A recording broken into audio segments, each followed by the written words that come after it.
안녕하세요. 반갑습니다. 매일 기도에 나오신 모든 분들을 주님의 이름으로 축복하고 환영합니다. 오늘 말씀을 통해 우리 삶 가운데 부어주실 하나님의 은혜를 기대하며 다 함께 찬송가 50장 내게 있는 모든 것을 찬송하도록 하겠습니다.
오늘 하나님께서 주시는 말씀은 신명기 14장 22절에서부터 29절의 말씀입니다. 신명기 14장 22절에서부터 29절의 말씀을 함께 읽도록 하겠습니다. 너는 마땅히 매년 토지의 소산의 11조를 드릴 것이며 내 하나님 여호와 앞 곧 여호와께서 그의 이름을 두시려고 택하신 곳에서 내 곡식과 포도주와 기름의 11조를 먹으며 또 내 소와 양의 처음 난 것을 먹고 내 하나님 여호와 경외하기를 항상 배울 것이니라.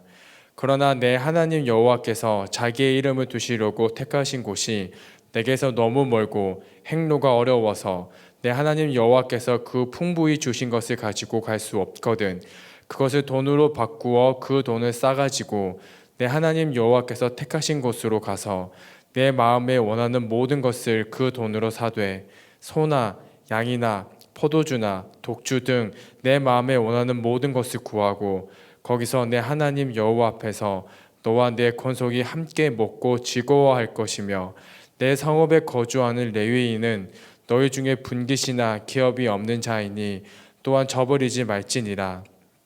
매 3년 끝에 그의 소산의 10분의 1을 다 내어 내 성읍에 저축하여 너희 중에 분깃이나 기업이 없는 레위인과 내 성 중에 거류하는 객과 및 고아와 가부들이 와서 먹고 배부르게 하라.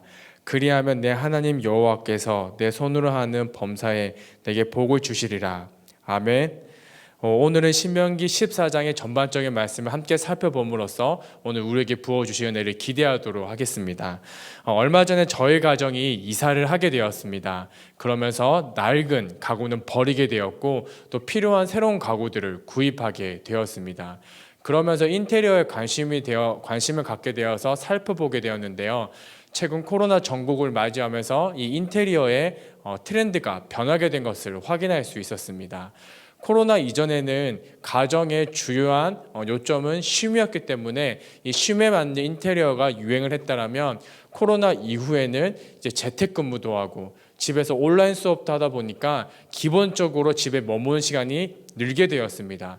그러다 보니 그에 맞는 인테리어가 유행하고 있음을 알게 되었습니다.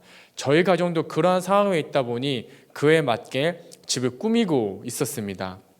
그러나 무엇보다 저희 가정이 이사할 때마다 가장 중요하게 여기는 인테리어가 있는데요. 그것은 바로 십자가의 위치를 정하는 것입니다.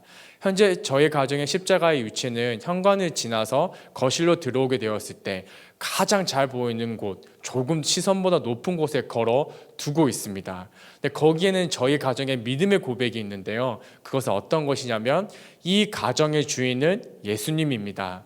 또 이 십자가를 바라보면서 십자가 앞에서 우리의 행동을 예수님께서 다 보고 계시고 듣고 계시기 때문에 조심하자라는 내용을 담고 있습니다. 물론 그렇다고 해서 저희 가정이 완벽하게 살아가지는 않지만 적어도 그 십자가를 바라보면서 우리 삶의 바로미터가 되어서 우리가 일정한 수준을 넘지 않고 또 우리의 삶을 지키고 점검할 수 있는 가장 중요한 저희 집의 인테리어이고 신앙의 기준이 되고 있습니다. 오늘 신명기 말씀이 바로 이와 같습니다. 출애굽 1세대가 하나님께 불순종함으로 말미암아서 열 하루길이면 갈 수 있는 하나님께서 예배해 놓으신 땅에 들어갈 수 있었는데 불순종함으로 말미암아서 돌아서 광야 40년 인생길을 살게 되었다가 오늘 이 자리에 오게 된 겁니다. 모세와 이스라엘 사람들은 이제 건너편에 하나님께서 예배하신 땅을 바라보고 있는 상황인데 모세가 이제 죽을 때가 다 되어서 마지막 설교를 하고 있습니다. 그러니 얼마나 구구절절할까요? 그래서 이제는 새로운 땅에 들어가서 우리가 이전에 40년 동안 돌아사는 광야 인생을 사는 것이 아니라 이제는 새 땅에서 하나님 말씀에 순종함으로 말미암아 열하루길을 살아가라는 의미를 담아서 모세는 이스라엘 백성들에게 설교하고 있는 것입니다. 특별히 14장에서는 세 가지 포인트를 가지고 이야기하고 있는데 또 마지막 세 번째가 이 두 가지를 모두 다 아우르는 이야기를 전하고 있습니다. 한번 그 내용을 살펴보도록 하겠습니다. 첫 번째는 14장 1절부터 2절에 있는 내용인데 죽은 사람들을 위해 슬퍼할 때에 이방인들과 같이 소망을 잃은 것처럼 행동하지 말라고 이야기하고 있습니다. 장례 문화는 당시에 오늘날도 마찬가지지만 그 민족의 독특함을 모든 것들을 다 가지고 있습니다. 또 당시에 이 문화라고 하는 것은 종교와 밀접한 관련이 있었기 때문에 그 문화를 따라한다라는 것은 곧 그 종교를 따라하는 것과 마찬가지의 맥락에 있던 것입니다. 그래서 모세는 이 말씀을 통하여서 너희가 앞으로 새 땅에 들어가서는 그 이방 민족의 문화에 따라 살아가는 것이 아니라 하나님의 백성에답게 살아가라고 이야기하고 있습니다. 그 내용이 14장 2절에 담겨져 있는데요. 너는 내 하나님 여호와의 성민이라. 여호와께서 지상 만민 중에서 너를 택하여 자기 기업의 백성으로 삼으셨느니라. 바로 새 땅에 들어가서 이방인들처럼 살아가지 말고 하나님의 백성이면 하나님의 백성답게 하나님께서 주시는 말씀에 따라서 그 생각을 가지고 살아가라는 중요한 메시지를 전하고 있는 것입니다. 그 다음에 두 번째 중요한 포인트는 신명기 14장 3절부터 21절에 있는 말씀인데 부정한 음식에 대해서 먹지 말라고 이야기하고 있습니다. 근데 여기서 이야기하는 부정함의 의미는 일반적인 의미와 조금 다른 의미를 가지고 있습니다. 바로 소중한 것들을 지켜내기 위해서 거리를 둔다라는 개념에서 부정하다는 개념을 두고 있습니다. 대표적인 예로 여성의 생리하는 기간 동안에 부정하다라고 이야기하고 있습니다. 이것은 단순히 멀리해야 될 대상이라는 개념보다는 지켜주어야 한다는 것입니다. 그렇게 일반인들로부터 거리를 두어서 생리를 하는 기간 동안에 여성들이 충분히 쉼을 가질 수 있도록 당신의 약이나 유생적으로 완벽하지 않았기 때문에 이 여성들을 보호하기 위함이었습니다. 음식도 마찬가지입니다.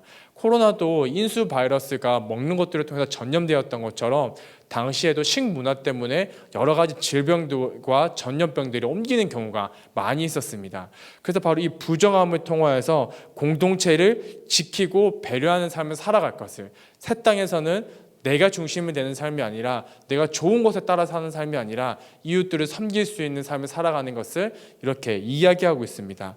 그 다음에 마지막 세 번째로 신명기 14장 22절부터 29절에 대한 말씀인데 11조, 돈에 대해서 이야기하고 있습니다.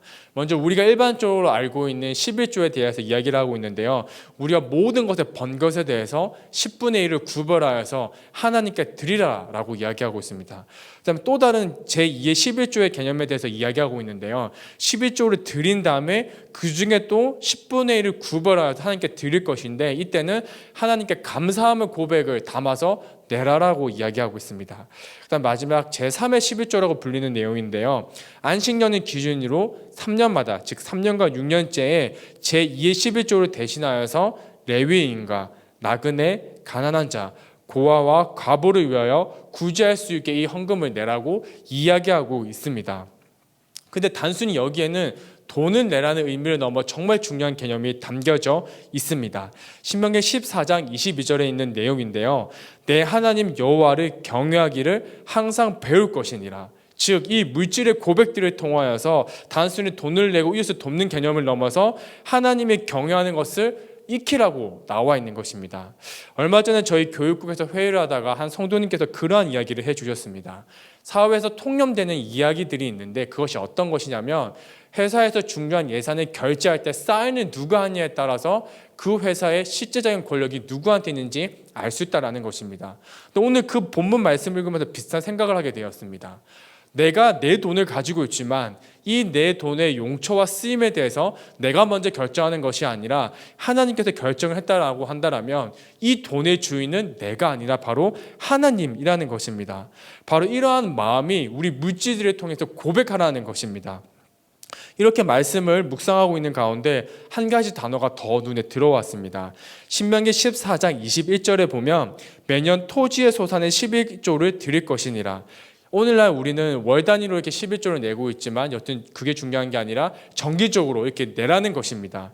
그러면서 이 말씀을 묵상하는 가운데 한 가지 뉴스를 접하게 되었습니다.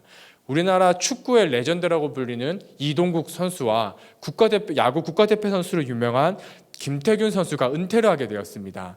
두 선수가 한 자리에서 인터뷰를 한 것은 아닌데 각자 다른 매체를 통하여서 인터뷰를 하였는데 동일한 내용을 이야기하였습니다.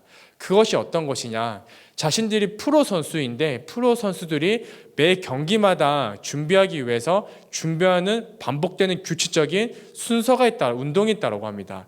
그것이 일반적으로 루틴이라고 이야기하는데 이 루틴이 어느 순간부터 잘 되지 않았다고 합니다.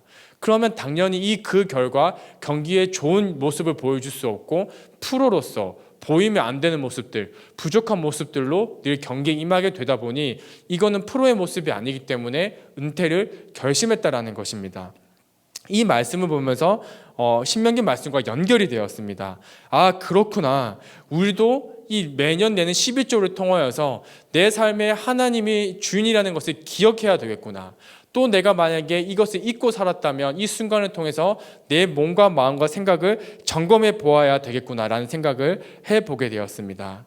사랑하는 성도 여러분, 모세가 다음 세대에게 새 땅에 들어가서 살아가게 될 백성들에게, 이스라엘 백성들에게 앞으로 거기에서는 우리가 이전과 같은 실수를 하는 것이 아니라 정말 그곳에서는 하루께 살아가는 인생, 어떤 것이죠? 하나님이 내 인생의 주인이 되고 그 말씀에 따라 살아가는 삶을 실패하지 말고 살아가기를 오늘 이 말씀들을 통하여서 간절히 이야기하고 있는 것입니다.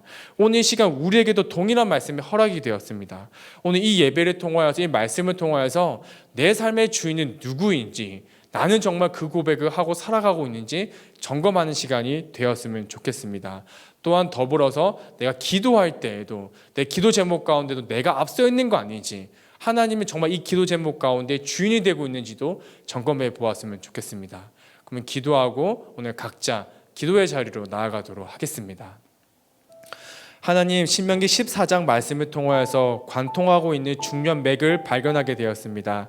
하나님께서 우리에게 묻는 질문은 내 삶의 주인은 누구인가? 라고 물어보고 있습니다.